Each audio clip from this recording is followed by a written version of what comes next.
Aqui nas ruínas do convento São Boaventura, da antiga vila de Santo Antônio de Sá.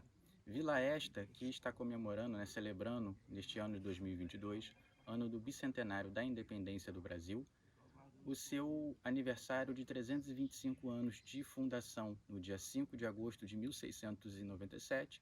Santo Antônio de Sá vai marcar presença no processo de independência do Brasil em 1822. Antes disso, a gente também tem a presença de Dom João VI aqui neste convento, quando ele estava funcionando, fugindo do Rio de Janeiro, procurando um local de paz, de tranquilidade. Dom João e a família real também vai estar presente aqui na fazenda de Sampaio, observando o funcionamento da primeira máquina a vapor, a moenda a vapor, que foi introduzida na fazenda, vinda de Glasgow, na Inglaterra, na Escócia, se não me engano, e vai marcar também essa presença joanina aqui na vila de Santo Antônio de Sá, e principalmente na freguesia de São João Batista de Itaboraí.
Como eu só tive de mão, eu tive de mão.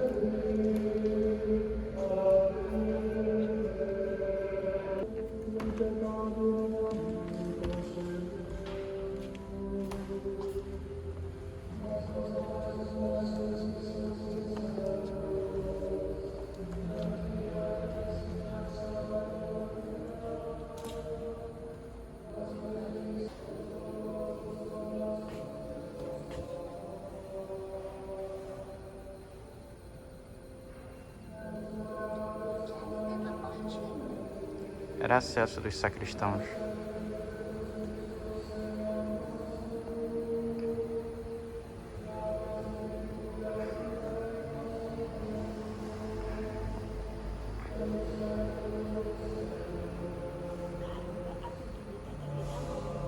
É.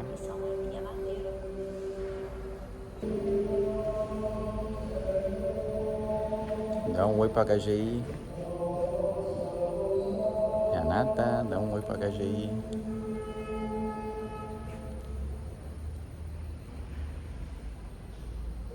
Achei que ela falou com Jess.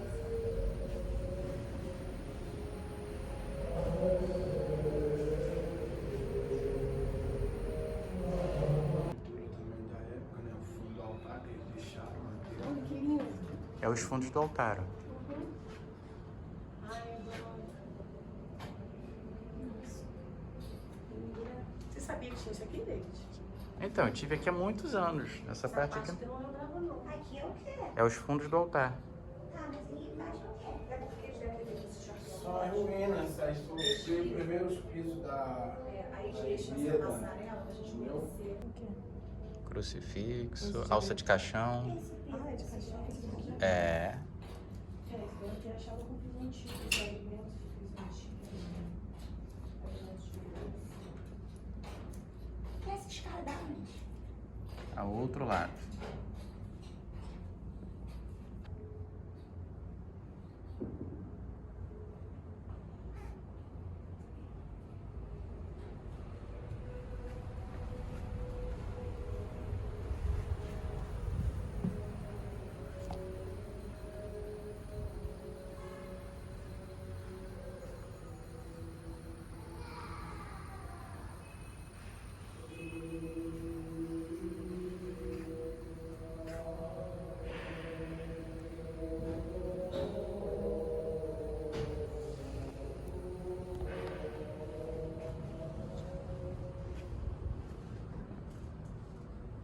Deu volta, ele foi pra lá. Que lindo.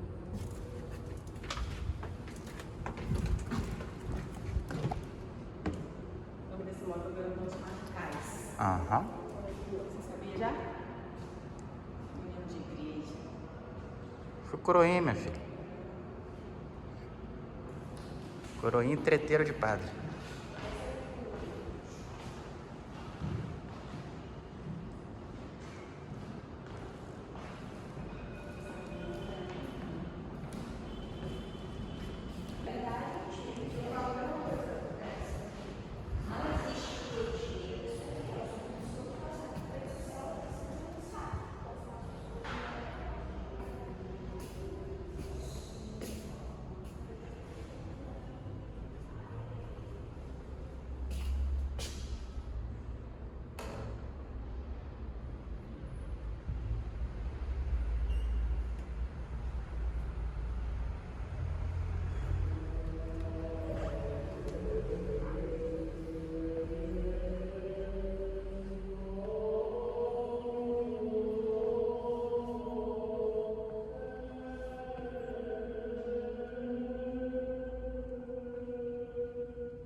a foto aqui dele.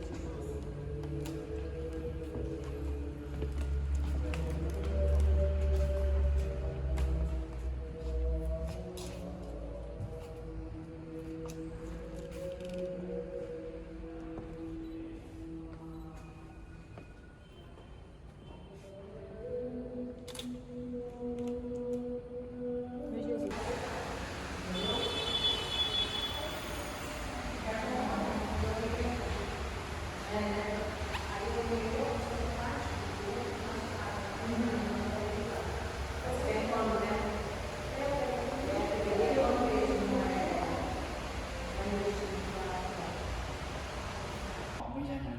Homem, uma moeda, uma coisa, fazer um álbum. É já a sensação não do estético, mas da posse é algo que agrada mais o masculino. Já o feminino é algo de estética. Estava comentando isso comigo. Eu comentei, nossa, acho que eu só teria uma coleção se fosse de quadro, de escultura. E ele falou, se fosse fazer, por exemplo, hoje em dia é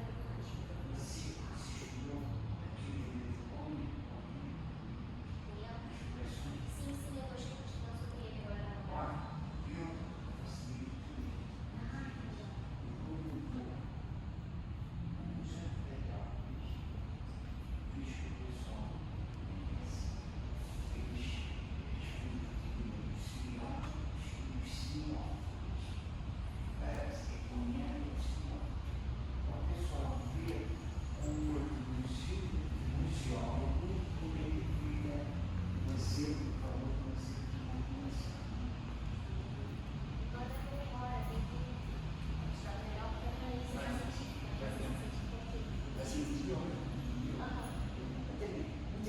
Também foram moleques, eu acho que da coroação do Dom Pedro I, que foram distribuídos, tem o que é em bronze e o que é em marítimo.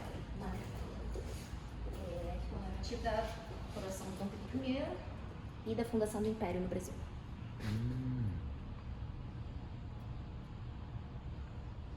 Pedrinho. Isso é lindo. Esse material.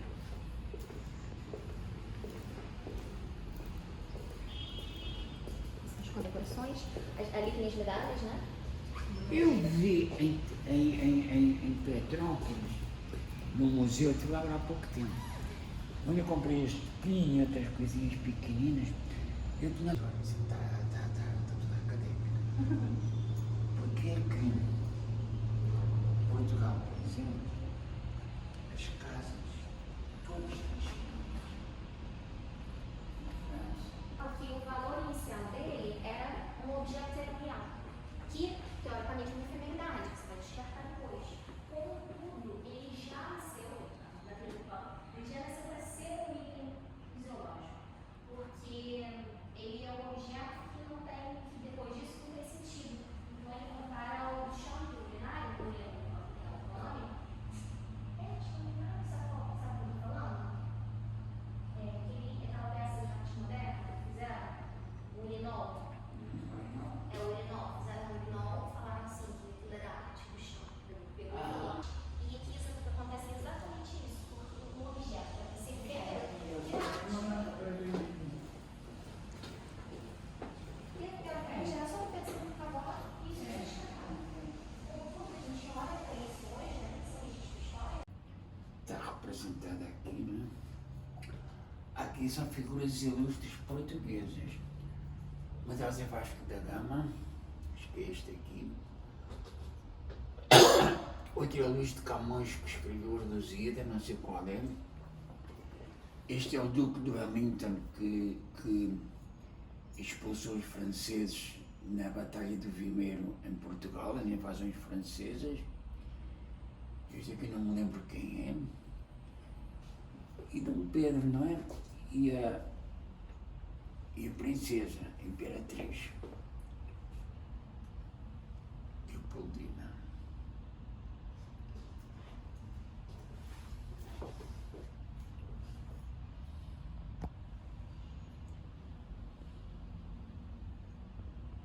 Uma das austríacas científicas que se espalharam por aí.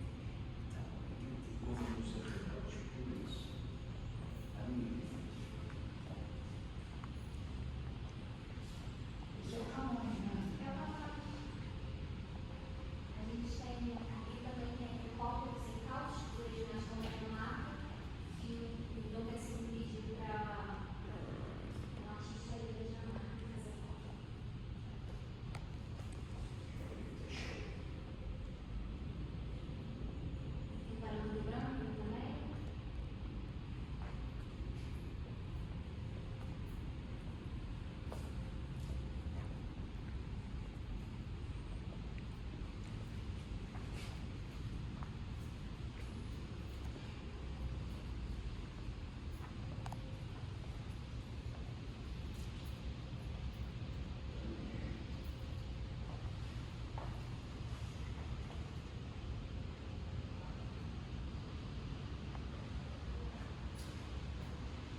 me fez uma pergunta, pá, rasteira, eu caí porque não estava esquisito.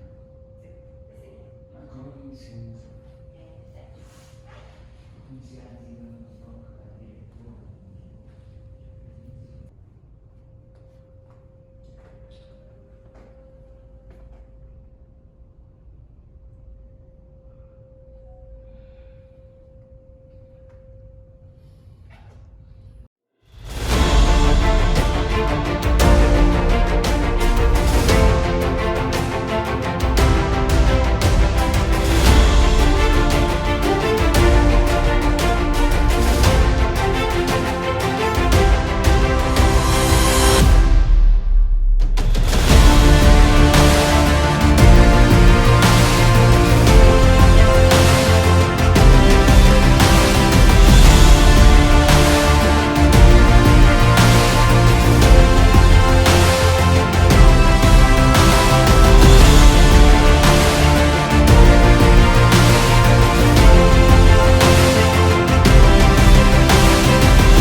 Olha na língua, às vezes tudo teve riscadinho assim, ó.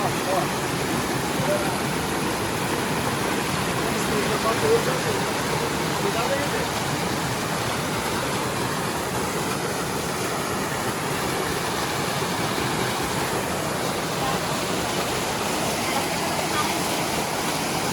Você pode, mas é por tarde, né?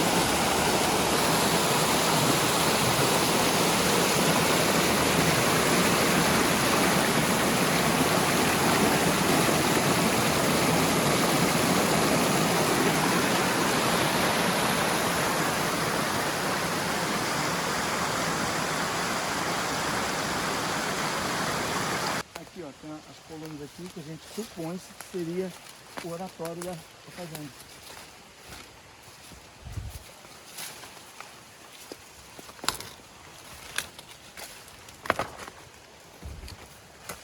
Vou pegar onde eu tô pegando aqui,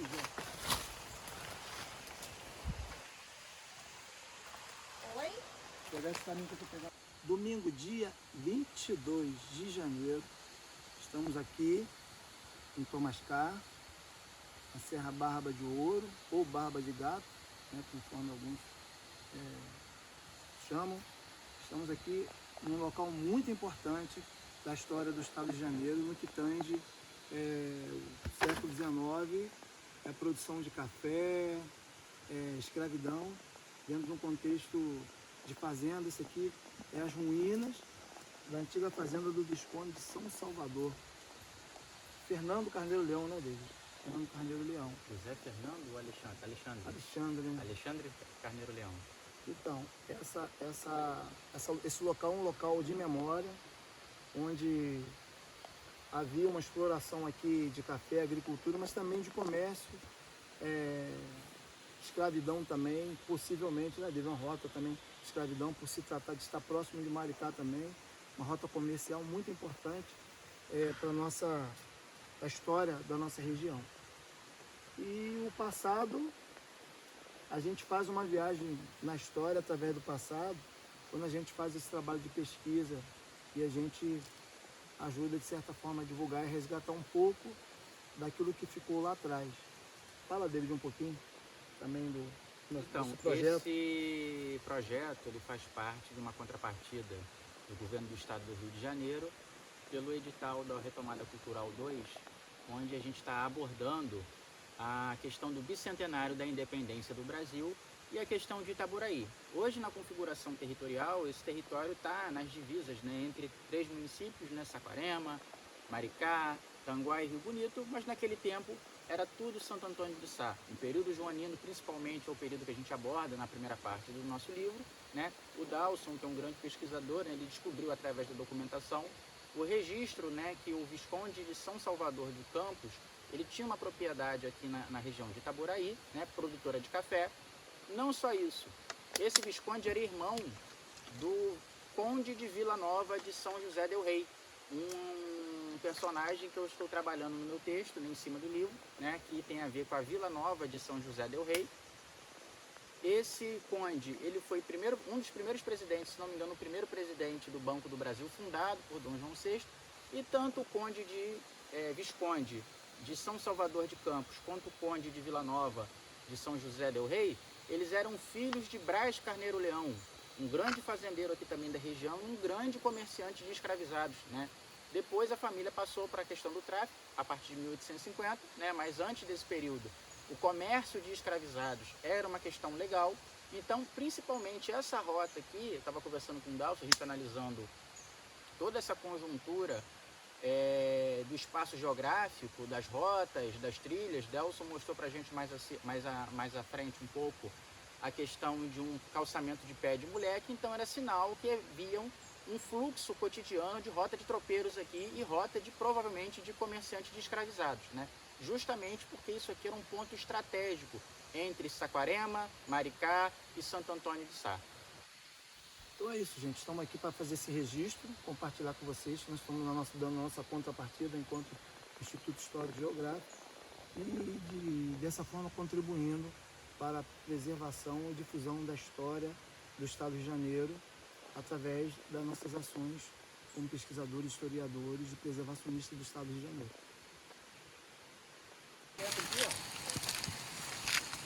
A erosão também, mas a gente percebe esse fragmento aqui. Nós vamos por aqui? Aqui, possivelmente, ficava a roda do engenho, onde tem aquela canaleta de pedra. Uma semelhante a gente vai encontrar também na Serra da Maiquerê também. A gente precisa ir lá também. Aí, pessoal, marcar a próxima expedição com o IHGI. A gente desfrutar desse espaço aqui maravilhoso aí. Mostra aí, dá uma girada aí, pra mostrar. Uma girada aqui com cuidado, porque Tem um tobogãzinho, né? Tem um tobogã aqui de 200 metros de comprimento.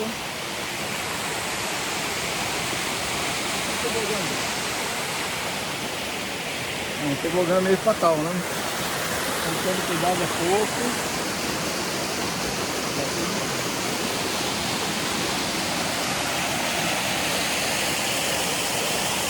Dá um depoimento aí. Depoimento, rapaz, local maravilhoso. Olha, gente, aí que esse é o lado da história que o povo não vê. Você sair, caminhar quilômetros a pé, ao lado de pessoas loucas. Quem tá falando é mais louco ainda, mas a história tem disso, né? Como é que você vai contar a história se você não for parte integrante dessa história? É difícil, né?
falou que era 50 metros, mas eu contei 500 metros da estrada. É muito longe não, mas também não é muito perto. Nós estamos na ruína da Fazenda Sumidouro, propriedade de Joaquim Gonçalves Ledo e do seu pai. E nós temos muita história para contar sobre isso aqui. O artigo que hora a gente vai publicar na revista conta em pormenores essa situação dessas supostas ruínas, né? Mas que tem uma importância fundamental na independência do Brasil.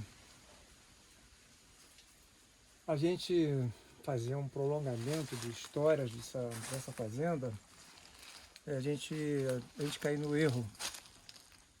Mas eu me sinto bem à vontade como irmão maçom, né?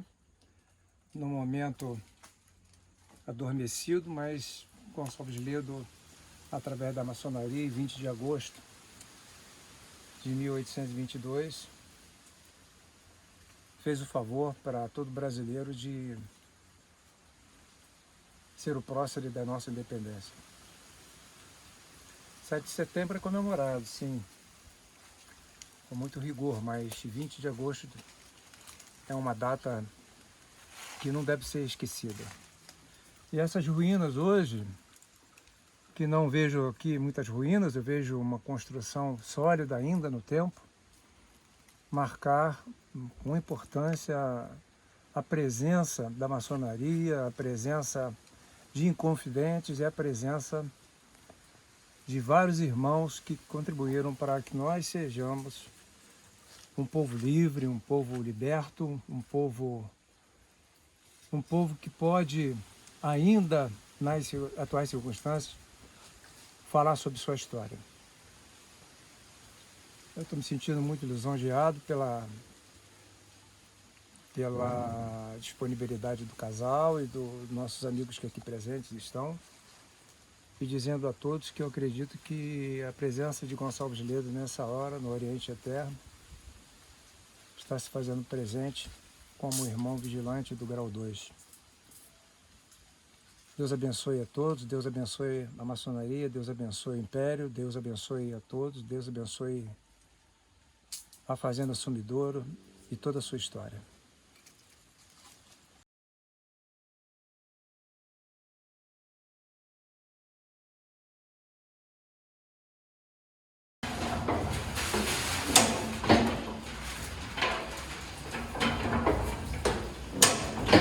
Ela imprimiu a média de 1.000 exemplares por hora. Por hora? por hora. 1.000 impressões por hora. Não andava nessa velocidade não. O motor elétrico era muito mais rápido. Tá bom? Tá bom.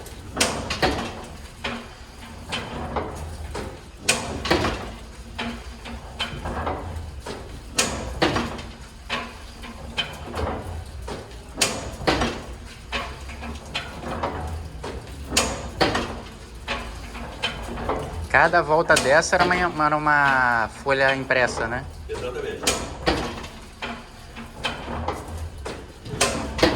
E tinha um piloto que ficava aqui.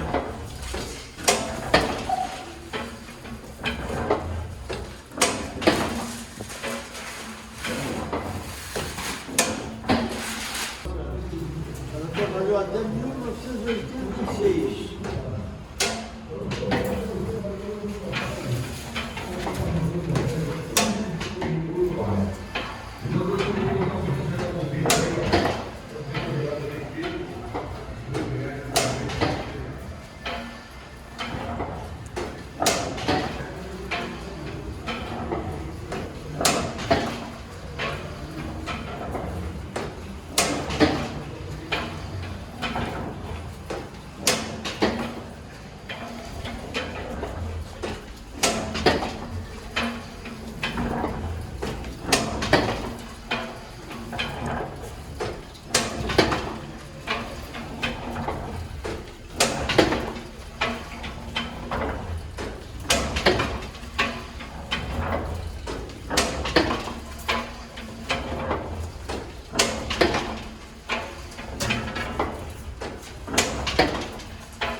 nessa máquina.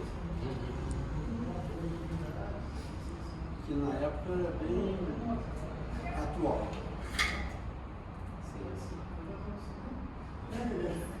Essa máquina funcionou até os anos 60, não foi? Não? Essa máquina funcionou até os anos 60. Mais até. Nós tivemos aqui uma gráfica. Trabalhamos muito tempo com a gráfica. E pequenos cartões, depois eles até se formaram aqui e faziam tudo aqui. Maior já era na outra máquina, que depois foi vendido. E quando tinha um trabalho maior ainda, tinha muitas propagandas de festas de São João. Aqui teve uma coisa que você deve lembrar, a festa da laranja, lembra? Já ouvi falar. Tinha propagandas grandes, fazia tudo nessa máquina aqui. Os cartazes, né? Os cartazes, né? A Festa da Laranja era dos anos 60, meados dos anos 60, e ela era ali no Rio Várzea. Ela teve em vários lugares. Ele também no final da Ele foi Américo aqui Cardoso. nesse... É, final ali da Américo Cardoso. Isso, lá no final. Foi muito boa lá. Acho que a maior de todas foi ali no Rio Várzea. Até o Eu me lembro de Citrus algumas. mesmo. É. O Citrus Clube é por conta disso.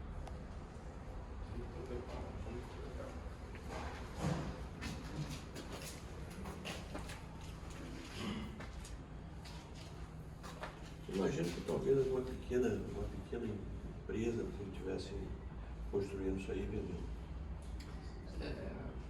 Pode ser, né?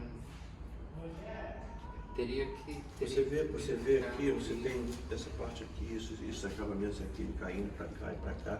Isso aí já não é quem faz uma só. Tá? Normalmente ele não tem esse tipo de preocupação. Você vê que é muito mais estético do que funcional. Quem faz uma só tem a preocupação muito mais funcional. Sim. Não sei também porque no século XIX essa questão do funcional e do estético era muito diferente do que a gente lida hoje, né? Pra gente hoje é tudo, a gente simplifica o que é mais usual, né? No século XIX era o artífice, né? Então lidar com a matéria também tem esse caráter da arte, né? Com certeza ela foi feita pelas mãos do artesão. Um artesão, Você fez essa, você fazia isso de série. Se era em série, né? A mãe dele era madrinha de mamãe. A mãe de João Batista era madrinha de mamãe. Havia uma... Isoleta? Eu não sei o nome dela. E o Hermeto, nosso tio, era padrinho de João Batista Cafra, sabia? Essa parte decidiram mandar Hermeto Luiz da Costa, que foi pai de Hermeto Luiz da Costa Júnior, que depois, não sei porque, ele resolveu cortar o nome de todo mundo, fez Aura Costa, Hermeto Costa, Darcy Costa, Heitor Costa, Mary Costa. Vocês também têm parentesco com a família da Paulina Porto, não é? Não. Paulina Paulina Porto, o Hermeto, nosso tio, era casado com uma filha da Paulina, não era? A Cotinha era irmã da Melita? Era filha da Paulina? Rapaz, agora me deu uma dúvida aqui.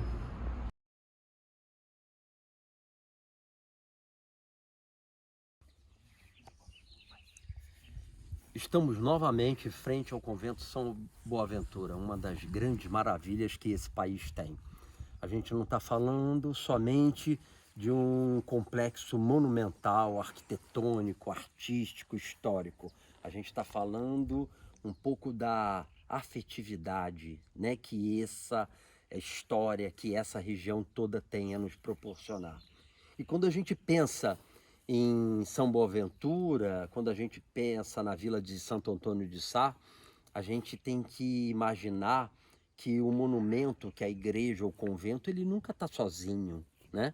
Enfim, o serviço religioso, eclesiástico, ele não existia por si só, existia todo um contexto. E isso era a vida das pessoas, do povoado, da vila, da vida cotidiana de toda essa gente que crescia, dessa sociedade que se desenvolvia no entorno dessa construção, né? Então, na realidade, para a gente, É sempre muito bacana e importante imaginar essa construção e o que ela tem a nos proporcionar como informação desse passado, mas a gente sempre às vezes pensa com uma certa melancolia, né, do que vai ser um monumento como esse para o futuro, porque hoje nós temos a possibilidade de estar aqui e vendo tudo isso, mas esse tipo de construção feito de tijolo, de adobe, enfim, de telhas, ele é finito, como tudo é finito, né? Mas se a gente projetar para o futuro, né? Não digo para o futuro de 1, 2 anos, mas de 50, de 100 anos, de 150 anos, ou seja, para as gerações que vão vir depois da gente, né? A construção não vai sobreviver tanto tempo, né? Então é sempre bom a gente pensar de que se houver uma nova mentalidade, um novo paradigma, e que essa restauração ela pode ir um pouco além e a gente pensar na reconstrução, isso então pode ter uma outra dimensão, né? E essa informação que hoje nos é tão cara, né, ser projetada para o futuro, para as sociedades, enfim, para as gerações que vão seguir a nossa.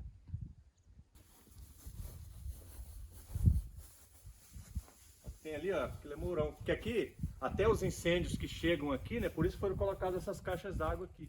Essas caixas d'água foram colocadas. Recolhe. Tem uma aí eu recolho, fotografo. Acho que é aqui. Do lado de fora aqui? Fora é um mourão. No entorno, no interior e no exterior. Para fazer uma contenção. Para fazer uma contenção e falar que é material arqueológico, solo arqueológico, a gente não pode escavar nada que fique. Que a gente não vai saber. E aí está controlado. Até ter um novo partido, né? Do IFAM, da prefeitura, do que vai ser feito. Aí é um outro trabalho. Que aí vai encontrar tudo, vai encontrar muito material aqui. Vai ver, a gente vai ver piso, né? Como é que seriam os pisos aí, como é que seria isso. Xadrez? Xadrez com carvão. Isso aí nós fizemos várias cores, né? E aí na época eles falaram assim, não, o partido de técnica construtiva, os vazios de técnica construtiva vão ser dessa cor. Os que foram de marcos e tacos vão ser dessa, para diferenciar, né? E aí foi tocado assim. E onde é madeira, não vamos copiar madeira, não vamos colocar madeira, vamos só tratar as que existe e vamos fazer dessa forma.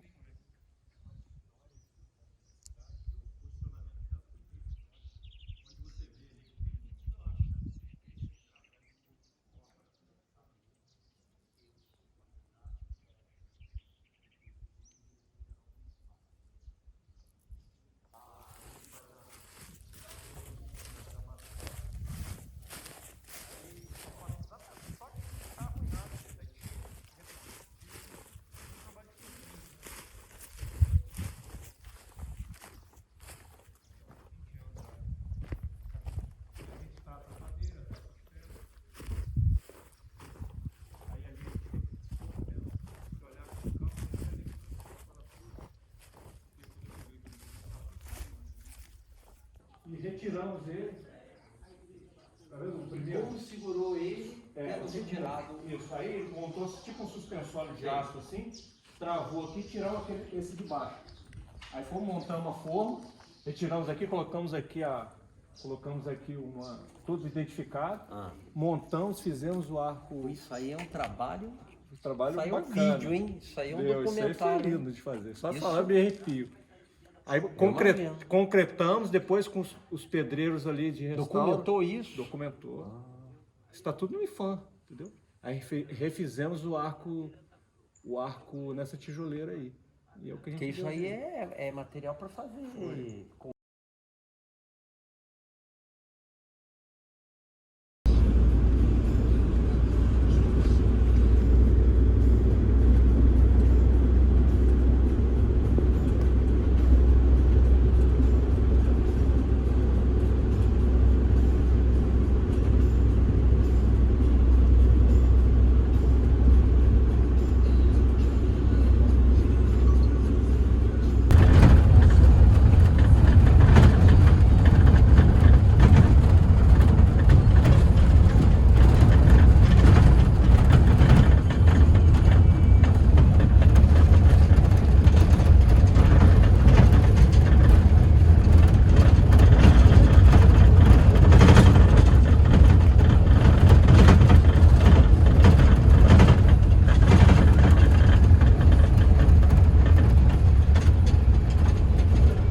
fóssil de Itaboraí no Museu de Ciências da Terra, lá na URCA, né, do CPRM, que é o antigo CPRM.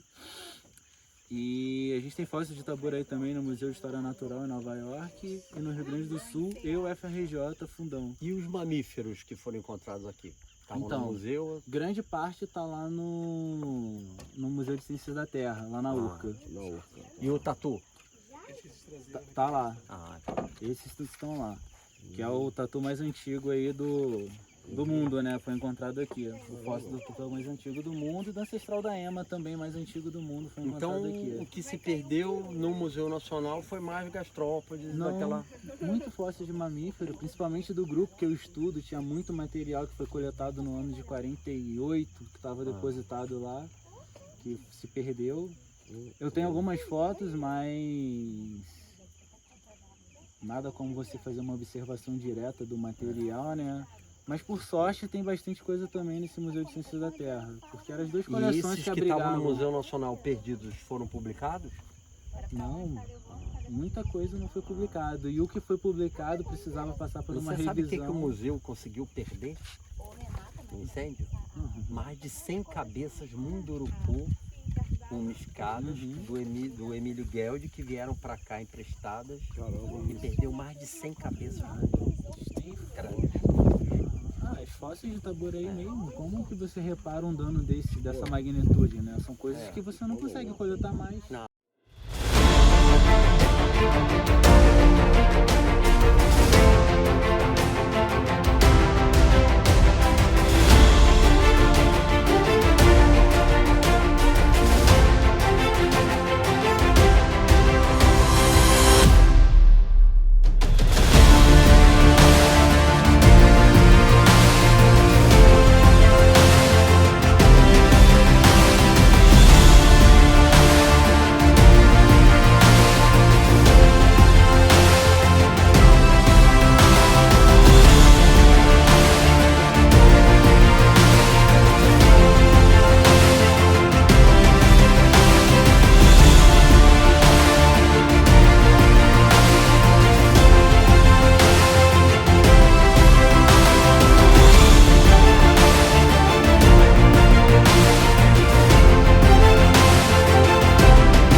Vamos lá? São José. De São José, aqui, Miguel. Aqui no município de Itaboraí. Sim. Parque Natural Municipal Paleontológico de São José de Itaboraí. Nossa. É o teu nome comprido. Ah. Tem alguma coisa a ver com São José? Ganhei uma... Não, São José por causa da Fazenda São José.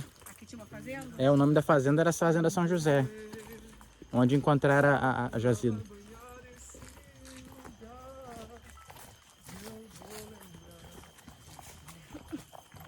Na verdade, um calcrete. Você tem muito material terrígeno que foi para dentro da bacia e foi pelo jeito cimentado isso por esses daqui calcários. quebra fácil, né? Sim. É. Por isso que tá todo lascado, o pessoal tá tirando, né? Até que não tem tirado muito. Mas nesse não. caso, a matéria orgânica ela foi substituída por... No caso, foi fossilisado mesmo? Foi. Na verdade, a gente preservou só a conchinha, né? Que é composta basicamente por carbonato, né? A caixa. Renata tá perdendo.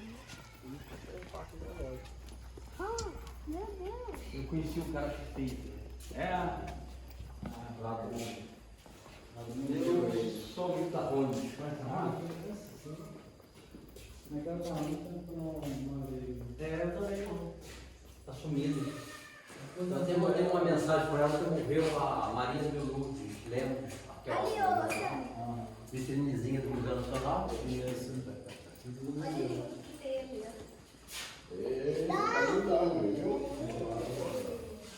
Eu tô aqui, eu mandado pela Kátia. Tô nessa história aqui. Você tá? Ah, aquela borboleta lá foi tirar foto. É mesmo? Ela também dá. Eu vou fazer um material assim. Pô, eu tô querendo um troço assim, não. Vou mandar um vídeo pra fazer. Nossa aproximação com os primatas, especialmente os chimpanzés, é que eles têm esse movimento da mão, coisa que os outros animais não têm. Então eles já têm esse movimento. Então, o dedo do macaco é diferente, mas já aproximado. todo Inclusive esse som. agora no Piauí, os primatologistas estão estudando os macacos, que eles fazem os instrumentos, inclusive você viu que foi uma revolução nas teorias até de Maria Beltrão e Ed Guidon, porque uma vez que o macaco está fazendo artefato lítico com lascamento e está com arpão, né? Pegando peixe com arpão, então isso aí muda todo o conceito. Exatamente, eles podem aprender a comer. Making off do filme. A gente aqui no... Terminamos no busão, né? Terminamos no busão.